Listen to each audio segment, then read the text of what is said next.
എത്രയൊക്കെ സ്നേഹിച്ചിട്ടും വേദനിപ്പിച്ചിട്ട് മാത്രമേ ഉള്ളൂ. ഞാൻ എന്തൊക്കെയാണ് ചെയ്യുന്നതെന്ന് എനിക്ക് പോലും ഒരു നിശ്ചയമില്ല. ഞാൻ എന്തിനാ ശിവയെ കുഞ്ഞിൽ നിന്ന് അകറ്റിയത്? അവളുടെ അച്ഛൻ തന്നെയല്ല ശിവ.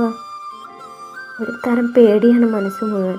ശിവൻ്റെ അരികിലെത്തിയതറിഞ്ഞാൽ അയാൾ എന്താണ് ചെയ്യാന്ന് പോലും അറിയില്ല. എൻ്റെ കുഞ്ഞിനെ എൻ്റെ കയ്യിൽ നിന്ന് വേർപ്പെടുത്തി കളയുമെന്ന പേടിയാണ്. എന്നാൽ അതിനേക്കാൾ ഉപരി ശിവ കുഞ്ഞിനെ അന്വേഷിച്ചു വന്നപ്പോൾ മനസ്സിന് വല്ലാതെ സന്തോഷിച്ചിരുന്നു.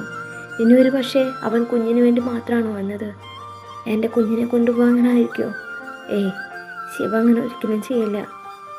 അവൾ ഓരോന്ന് പറഞ്ഞ് മനസ്സിനെ സമാധാനിപ്പിച്ചു. അവൾ പതിയെ റൂമിലേക്ക് നടന്നു. അവിടെയുള്ള കാഴ്ച കണ്ട് അവളുടെ മനസ്സും ശരീരവും ഒരേപോലെ തണുത്തിരുന്നു. കുഞ്ഞിനെ ചേർത്ത് പിടിച്ച് കിടക്കുന്ന ശിവ. അച്ഛനും മോളും നല്ല ഉറക്കത്തിലാണ്.